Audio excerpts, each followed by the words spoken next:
So I'm about to pour a concrete leveler.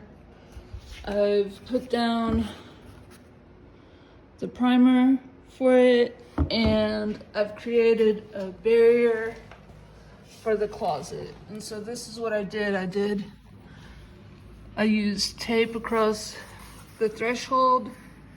There's a spider. And I attached it to cardboard backing.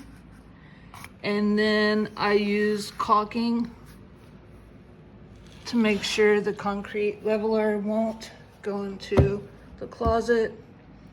The caulking I used is this all-purpose acrylic latex.